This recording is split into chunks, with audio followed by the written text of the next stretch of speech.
Hi ಎಲ್ಲರಿಗೂ ನಮಸ್ಕಾರ. ವೀಣಾಲಕ್ಷಿತ್ YouTube ಚಾನೆಲ್ಗೆ ನಿಮ್ಮೆಲ್ಲರಿಗೂ ಸ್ವಾಗತ. ಇವತ್ತಿನ ರೆಸಿಪಿ ಒತ್ತು ಶಾವಿಗೆ, ಇದ್ಕಿದ ಬೇಳೆ ಸಾರು ಮತ್ತು ಕಾಯಿ ಹಾಲು. ಮೊದಲಿಗೆ ಇದು ಒಣಗಾಳನ್ನು ನೆನೆಸ್ಕೊಂಡು ಈ ರೀತಿ ಸಿಪ್ಪೆ ಬಿಡಿಸ್ತಾ ಇರೋದು. ಶಾವಿಗೆಗೆ ಇದ್ಕಿದ ಬೇಳೆ ಸಾರು ತುಂಬಾ ಚೆನ್ನಾಗಿರುತ್ತೆ ಕಾಂಬಿನೇಷನ್. ಅರ್ಧ kg ಕಾಳು, 2 ಆಲೂಗಡ್ಡೆನ ಸಿಪ್ಪೆ ಬಿಡಿಸಿ ಸಣ್ಣದಾಗಿ ಹೆಚ್ಚಿಟ್ಕೊಂಡಿದ್ದೀನಿ. ರುಬ್ಕೊಳ್ಳೋಕ್ಕೆ ಒಂದು ಸ್ವಲ್ಪ ಕೊತ್ತಂಬರಿ ಸೊಪ್ಪು, 1 ಈರುಳ್ಳಿ ಮತ್ತು 1 ಟೊಮೆಟೊನ ಸಣ್ಣದಾಗಿ ಹೆಚ್ಚಿಟ್ಕೊಂಡಿರೋದು.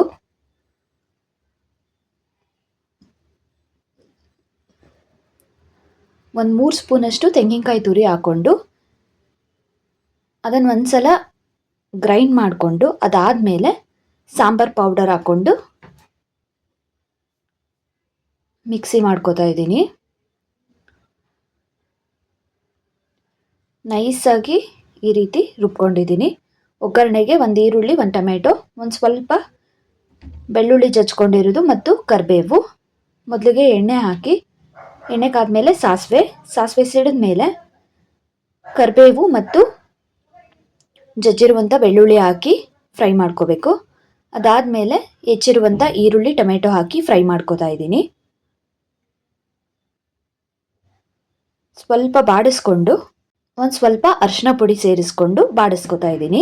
ಟೊಮೆಟೊ ಸ್ವಲ್ಪ ಸಾಫ್ಟ್ ಆದಮೇಲೆ ಹಾಕಿರುವಂಥ ಅವರೆಕಾಳು ಮತ್ತು ಹೆಚ್ಚಿರುವಂಥ ಆಲೂಗಡ್ಡೆನ ಹಾಕ್ಕೊಂಡು ಮಿಕ್ಸ್ ಮಾಡ್ಕೋತಾ ಇದ್ದೀನಿ. ಮೀಡಿಯಂ ಫ್ಲೇಮಲ್ಲಿ ಇಟ್ಕೊಂಡು ಬಾಡಿಸ್ಕೊತಾ ಇದ್ದೀನಿ. ಒಣಕಾಳಲ್ಲೂ ಇದ್ಕಿದ ಬೇಳೆ ಸಾಂಬಾರು ತುಂಬಾ ಟೇಸ್ಟಿಯಾಗಿ ಚೆನ್ನಾಗಾಗುತ್ತೆ. ಒತ್ತು ಶಾವಿಗೆಗಂತೂ ಇದ್ಕಿದ ಬೇಳೆ ಸಾರು 7 ಮಾಡಿಸಿದ ಕಾಂಬಿನೇಷನ್ ತುಂಬಾ ಚೆನ್ನಾಗಿರುತ್ತೆ. ಸ್ವಲ್ಪ ಫ್ರೈ ಆದಮೇಲೆ ಈಗ ರುಬ್ಬಿರುವಂತಹ ಖಾರ ಹಾಕಿ ಚೆನ್ನಾಗಿ ಮಿಕ್ಸ್ ಮಾಡ್ಕೋತಾ ಇದ್ದೀನಿ.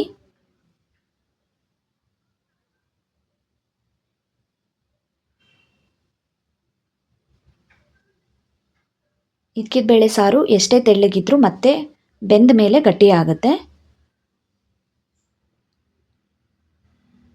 ಸೊ ನೋಡ್ತಾ ಇರ್ಬೋದು, ನಾನು ಇಷ್ಟು ತೆಳ್ಳಗೆ ಮಾಡ್ಕೊಂಡಿದ್ರು ಸಹ ಅದು ಬೆಂದಾದಮೇಲೆ ತುಂಬಾ ಗಟ್ಟಿಗಾಗಿತ್ತು ಸಾಂಬಾರು. ರುಚಿಗೆ ಬೇಕಾದಷ್ಟು ಉಪ್ಪು ಸೇರಿಸ್ಕೊತಾ ಇದ್ದೀನಿ. ಉಪ್ಪು ಸೇರಿಸ್ಕೊಂಡು ಚೆನ್ನಾಗಿ ಮಿಕ್ಸ್ ಮಾಡಿ ಮುಚ್ಚಳ ಮುಚ್ಚಿ ಒಂದೇ ಒಂದು ವಿಷಿಲ್ ಕೂಗಿದ ತಕ್ಷಣ ಸ್ಟವ್ನ ಆಫ್ ಮಾಡಿಕೊಂಡು ಪೂರ್ತಿ ಏರ್ ಹೋಗಿಸಿ ಕುಕ್ಕರ್ ಮುಚ್ಚಳ ತೆಗಿತಾ ಇದ್ದೀನಿ.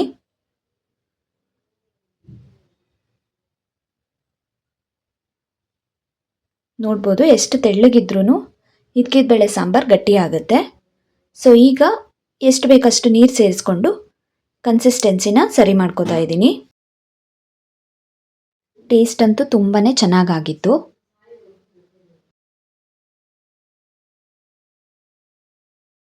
ಇನ್ನು ಒತ್ತು ಶಾವಿಗೆ ಮಾಡ್ಕೊಳ್ಳೋಕ್ಕೆ ಒಂದು ಪಾತ್ರೆಯಲ್ಲಿ ನೀರು ಕಾಯಕ್ಕಿಟ್ಕೊಂಡು ಸ್ವಲ್ಪ ನೀರು ಬಿಸಿ ಆಗಿದ ತಕ್ಷಣವೇ ಒಂದು ಸ್ವಲ್ಪ ಅಕ್ಕಿ ಹಿಟ್ಟನ್ನು ಹಾಕಿದ್ದೀನಿ.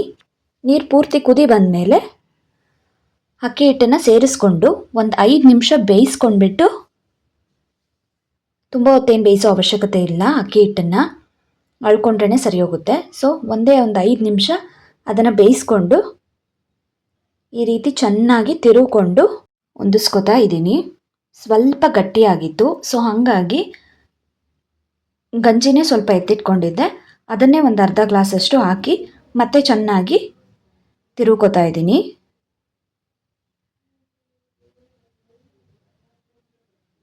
ಕೊನೆಯಲ್ಲಿ ಉಳಿದಿರೋ ಒಂದು ಸ್ವಲ್ಪ ಗಂಜಿನ ಮತ್ತೆ ಸೇರಿಸ್ಕೊಂಡು ಒಂದು 5 ನಿಮಿಷ ಫುಲ್ಲು ಲೋ ಫ್ಲೇಮಲ್ಲಿ ಅದನ್ನು ಹಳ್ಳಕ್ಕೆ ಬಿಡಬೇಕು. ಮುಚ್ಚಳ ಮುಚ್ಚಿ ಹಳ್ಳಕ್ಕೆ ಬಿಡಬೇಕು.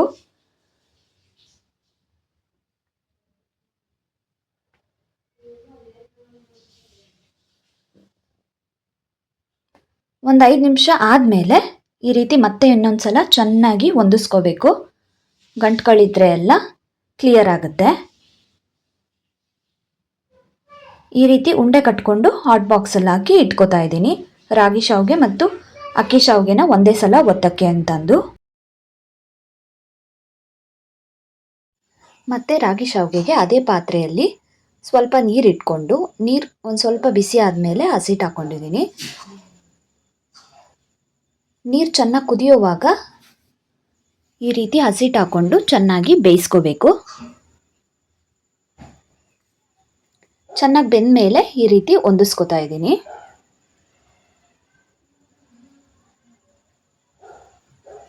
ರಾಗಿ ಶಾವಿಗೆ ಮಾಡೋದು ತುಂಬಾ ಈಸಿ. ನಾರ್ಮಲ್ ಮುದ್ದೆ ಥರ ಮಾಡ್ಕೊಂಬಿಟ್ಟು ಅದನ್ನು ಒರಳ್ಗೆ ಹಾಕ್ಕೊಂಡು ಒತ್ಕೋಬೇಕು ಅಷ್ಟೇ. ಸೊ ಚೆನ್ನಾಗಿ ಹೊಂದಿಸ್ಕೊಂಡು 1-2 ನಿಮಿಷ ಈ ರೀತಿ ಮುಚ್ಚಳ ಮುಚ್ಚಿ ಅರಳಕ್ಕೆ ಇಟ್ಕೊಂಡಿದ್ದೆ. ಮತ್ತೆ ಚೆನ್ನಾಗಿ ಮುದ್ದೆನ ಹೊಂದಿಸ್ಕೊಂಡು ಮುದ್ದೆ ಕಟ್ಟಿಟ್ಕೊಂಡಿದ್ದೀನಿ. ಕಾಯಿ ಹಾಲಿಗೆ ಬೆಲ್ಲನ ಪುಡಿ ಮಾಡ್ಕೋತಾ ಇದ್ದೀನಿ. ಒಂದು ಅರ್ಧ ಅಚ್ಚು ಬೆಲ್ಲನ ಈ ರೀತಿ ಪುಡಿ ಮಾಡ್ಕೋತಾ ಇದ್ದೀನಿ. ಅದಾದಮೇಲೆ 1 ಸ್ಪೂನಷ್ಟು ನೆನೆಸಿರೋ ಅಕ್ಕಿ ಮತ್ತು 1/4 ಸ್ಪೂನ್ ಗಸಗಸೆ ಇದನ್ನು ಮಿಕ್ಸರ್ ಜಾರ್ಗೆ ಹಾಕೋತಾ ಇದ್ದೀನಿ. ಇದಕ್ಕೆ ಒಂದು 4-5 ಸ್ಪೂನಷ್ಟು ತೆಂಗಿನಕಾಯಿ ತುರಿನ ಹಾಕ್ಕೊಂಡಿದ್ದೀನಿ. 2 ಏಲಕ್ಕಿ ಕಾಯನ್ನು ಸಿಪ್ಪೆ ಓಪನ್ ಮಾಡಿ ಈ ರೀತಿ ಹಾಕ್ಕೊಂಡಿದ್ದೀನಿ. ಇದನ್ನು ಫುಲ್ಲು ಫೈನ್ ಪೇಸ್ಟ್ ಆಗೋ ಥರ ರುಬ್ಕೋಬೇಕು. ಒಂದು ಪಾತ್ರೆಯಲ್ಲಿ ಒಂದು ಸ್ವಲ್ಪ ನೀರಿಟ್ಟು ಅದಕ್ಕೆ ಪುಡಿ ಮಾಡ್ಕೊಂಡಿರೋ ಬೆಲ್ಲನ ಹಾಕ್ಕೊಂಡು ಬೆಲ್ಲ ಪೂರ್ತಿ ಕರಗೋವರೆಗೂ ಹಾಗೆ ಬಿಡಬೇಕು. ಅದಾದಮೇಲೆ ಬೆಲ್ಲ ಪೂರ್ತಿ ಕರಗಿದ ಮೇಲೆ 1-2 ಕುದಿ ಬರಬೇಕು ಬೆಲ್ಲದ ನೀರು. ಅದಾದಮೇಲೆ ರುಬ್ಬಿರುವಂತಹ ಅಕ್ಕಿ ಕಾಯಿ ಪೇಸ್ಟನ್ನು ಇದಕ್ಕೆ ಹಾಕ್ಕೊಂಡು ಚೆನ್ನಾಗಿ ಕುದಿಸ್ಕೋಬೇಕು. ತೆಂಗಿನಕಾಯಿ ಹೆಚ್ಚು ಬಳಸಿದ್ರೆ ಟೇಸ್ಟು ಚೆನ್ನಾಗಿರುತ್ತೆ.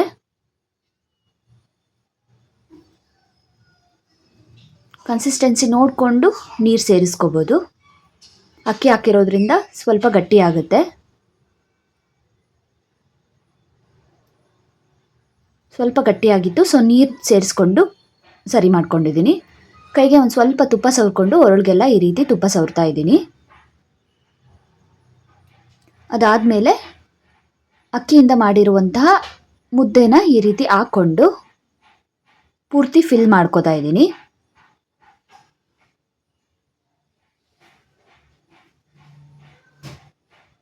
ಪೂರ್ತಿಯಾಗಿ ಫಿಲ್ ಮಾಡಿಕೊಂಡು ನಮ್ಗೆ ಯಾವ ಶೇಪಿಗೆ ಬೇಕೋ ಆ ಶೇಪಿಗೆ ಮಾಡ್ಕೋಬೋದು.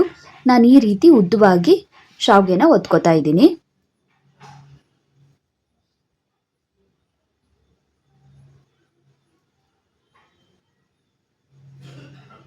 ಸೈಜ್ ಕೂಡ ಅಷ್ಟೇ, ನಮ್ಗೆ ಯಾವ ರೀತಿ ಬೇಕೋ ಆ ರೀತಿ ಮಾಡ್ಕೋಬೋದು. ಸೊ ನಾನಿಲ್ಲಿ ಒಂದು ಸ್ವಲ್ಪ ದೊಡ್ಡದಾಗಿಯೇ ಒತ್ಕೋತಾ ಇದ್ದೀನಿ.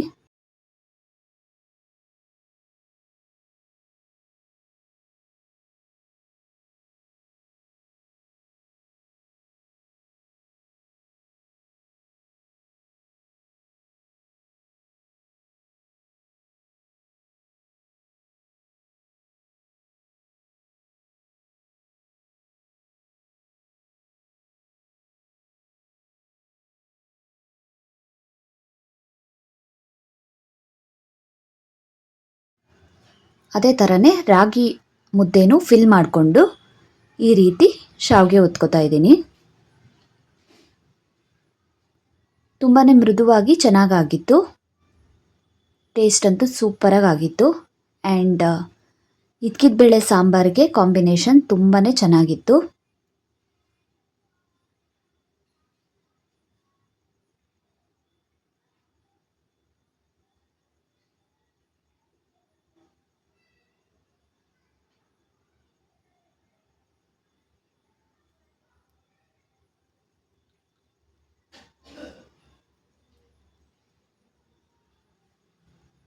ಸೊ ಇಷ್ಟೇ ಇವತ್ತಿನ ವಿಡಿಯೋ ಹೇಗಿತ್ತು ಅನ್ನೋದನ್ನು ನಿಮ್ಮ ಅಭಿಪ್ರಾಯನ ತಿಳಿಸಿ. ವೀಣಾ ಲಕ್ಷಿತ್ ಯೂಟ್ಯೂಬ್ ಚಾನಲ್ನ ಸಬ್ಸ್ಕ್ರೈಬ್ ಮಾಡ್ಕೊಳ್ಳಿ, ಸಪೋರ್ಟ್ ಮಾಡಿ. Thank you so much video ನೋಡಿದ್ದಕ್ಕೆ. Thank you.